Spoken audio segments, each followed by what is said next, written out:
Good morning dear students of class 10th। तो आज हम सभी exercise 9.1 some applications of trigonometry के क्वेश्चन नंबर 12 को सॉल्व करने वाले हैं। क्वेश्चन नंबर 12 है हमारा, from the top of a 7 metre high building. ठीक है, एक बिल्डिंग है जिसकी हाइट 7 मीटर दी गई है। ठीक है, तो यहाँ पे आप देख सकते हैं ये पॉइंट हमारा ए हो गया, ये दिस पॉइंट इज ए, ये बी है हमारा। ठीक है, तो दिया हुआ है कि एक बिल्डिंग है जिसकी हाइट 7 मीटर दी गई है, तो ए बी को हम 7 मीटर सपोज कर लेते हैं। ठीक है, तो यहाँ पे हम क्या लिखेंगे, लेट, है ना, let A B the building, हमने माना। ठीक है, तो हमने इसे लिख दिया कि ए बी जो है वो हमारा बिल्डिंग है। आगे देखिए, the angle of elevation of the top of a cable tower. तो केबल टावर हमारा ये हो गया, अगर आप इसे सी डी से डिनोट करें तो ये सी डी क्या हो गया, केबल टावर। दिया हुआ है the angle of elevation of the top of a cable tower is 60 degree and the angle of depression of its foot is 45 degree.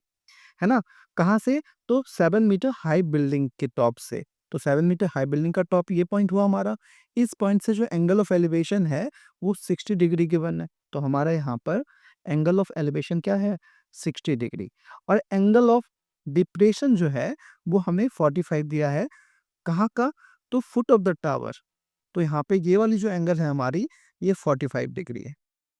ठीक है, अगर ये एंगल हमारा 45 डिग्री है तो सिमिलरली, ठीक है, इस साइड भी हमारा ये एंगल क्या हो जाएगा, 45 degree. Determine the height of the tower. अब हमें टावर की हाइट निकालनी है, तो सी डी को हमने क्या सपोज किया था, केबल टावर। ठीक है, तो यहाँ पे हम लिख लेंगे C D be the cable tower, है ना, केबल टावर, ये हमने सपोज कर लिया। अब इसके बाद हम इसका सॉल्यूशन देखते हैं। तो जब आप इस ट्रायंगल को ये देखते हैं, ए, है ना, बी, ठीक है, और सी, इस ट्रायंगल में ए बी सी, इस ट्रायंगल में जब आप देखते हैं तो यहाँ पे एंगल हमारा 45 डिग्री। जस्ट इसके सामने वाली जो वैल्यू दी गई है हमारा परपेंडिकुलर हाइट है। बेस नहीं पता तो बेस हम फाइंड कर सकते हैं, कौन सी ट्रिग्नोमेट्रिक रेशियोज लगाकर, 10, है ना, 10 थीटा।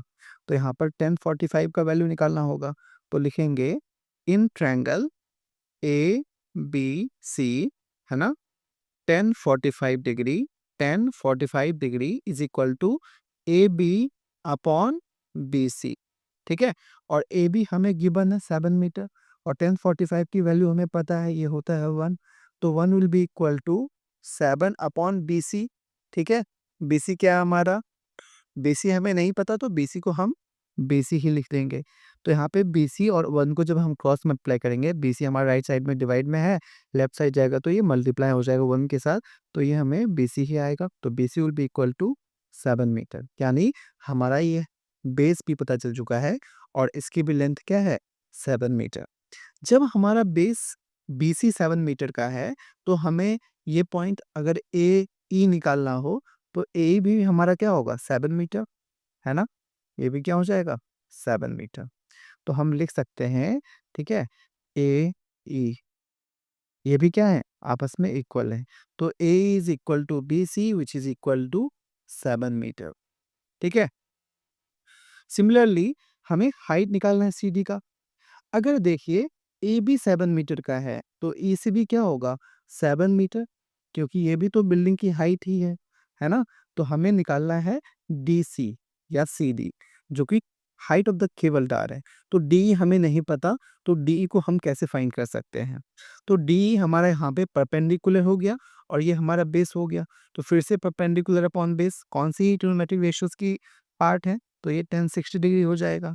तो लिखेंगे in triangle A E D, है ना, 10 60 डिग्री क्या हो जाएगा, 10 60 degree will be equal to D E upon 45 degree, 7 metre sorry. ठीक है, 7 मीटर हमें पता है तो यहाँ पे 7 मीटर लिख देंगे। 10 60 का जो वैल्यू होता है वो होता है √3, तो √3 will be equal to D E upon 7। तो यहाँ से डी हमें फाइंड कर सकते हैं आसानी से। 7 इधर डिवाइड के फॉर्म में है, लेफ्ट साइड जाएगा तो ये मल्टीप्लाई हो जाएगा, तो ये हो जाएगा 7√3। तो हमें डीई भी वैल्यू मिल चुकी है। तो डीई की वैल्यू है 7√3। हमें सीडी बताना था, तो सीडी है ना, जो कि हाइट ऑफ द टावर है, तो लिखेंगे height of the tower CD, है ना, विल बी इक्वल टू क्या, डीई प्लस एसी। तो डी हमारा 7√3 था और एसी हमारा 7 था। तो यहाँ से दोनों में 7 है तो 7 हमारा कॉमन हो जाएगा, रूट अंडर इस साइड √3 बच जाएगी और यहाँ पे +1 आ जाएगा। यही हमारा 7√3 + 1 मीटर ये हमारी हाइट हो जाएगी। किसकी? केबल टावर की। आशा करता हूँ आपको यह वीडियो आसानी से समझ में आ गई होगी। नेक्स्ट वीडियोज़ के लिए हमारे चैनल को विजिट करते रहें। Thank you.